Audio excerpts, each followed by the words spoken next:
추장군이 다시 조이대를 쳤는데 속 시원합니다. 주요 부분 보고 드립니다. 추장군은 전날 페북을 통해 김건희가 내란의 동기와 무의에서 결코 제외될 수가 없다. 이런 과감한 수사를 하기에는 조이대 사단이 걸림돌이다. 번번이 영장 기각으로 수사 방해를 받고 있는 것이 문제다라며 형소법상 공소시효가 지나버린 전두환 일당의 내란 처벌도 특별법으로 가능하다는 전례를 이미 헌법재판소와 대법원 전원합의부가 만들어 두었다. 다만 윤석열이 임명한 조이대 대법원장만 내란을 단죄한 사법의 역사를 부정하고 있는 것이다. 라고 말했습니다. 그러면서 특검은 다시 체제를 정비하고 가동되어야 하고 조이대는 물러나야 한다. 그래야 사법 불신을 해소하고 내란을 단죄하고 사법 정의를 회복할 수 있다고 경고했습니다. 네, 속 시원합니다. 맞는 말만 하셨는데 관련해 중요한 분석 보시고 이어가 보겠습니다. 위헌 시비 가능성에서는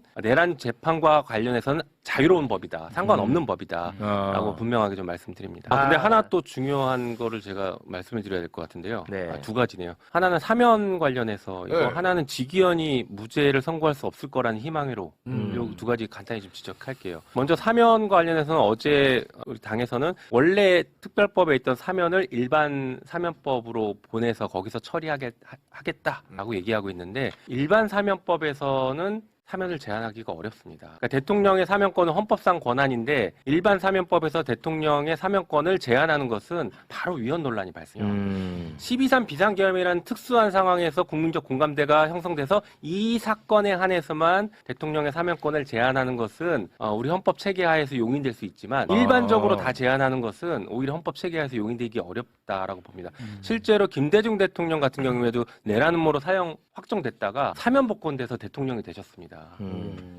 그러니까 이런 것들을 다 일률적으로 제한할 거냐라는 아주 중요한 문제에 봉착하는 것이죠. 그동안 내란이나 이런 것들이 정적 죽이기용으로 악용되어 왔거든요. 그러니까 이런 것들을 우리가 용인할 거냐에 아주 중요한 문제에 봉착합니다. 그거 말씀드려야 될 것 같습니다. 그리고 아까 말씀드렸던 지기현이 무죄를 선고할 리가 없다. 모든 법조인들이 이렇게 얘기하고 있거든요. 그런데 지난 3월 8일 생각해 보십시오.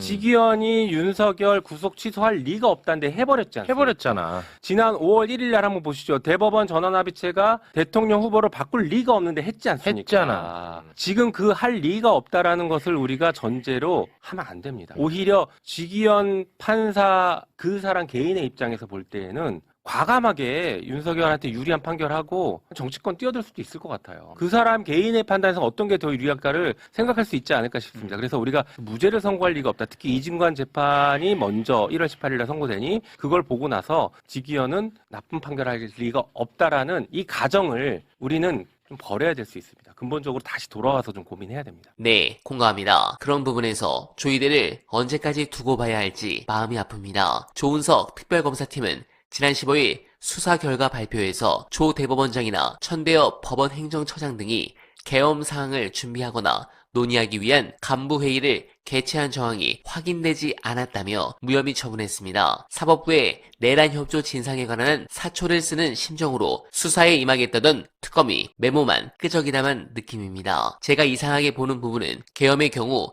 일개 대장이 대법원장을 지휘할 수 있는데 이곳에도 즉각 반응하지 않고 가만히 있었다. 이건 동조를 한 거 아니겠습니까? 납득이 안 됩니다. 민주당이 사법개혁안을 빨리 통과시켜 조이대가 더 날뛰지 못하도록 확실하게 통제하길 간절하게 부탁드리며 언알바는 오늘도 최선을 다하겠습니다. 여러분 고맙습니다.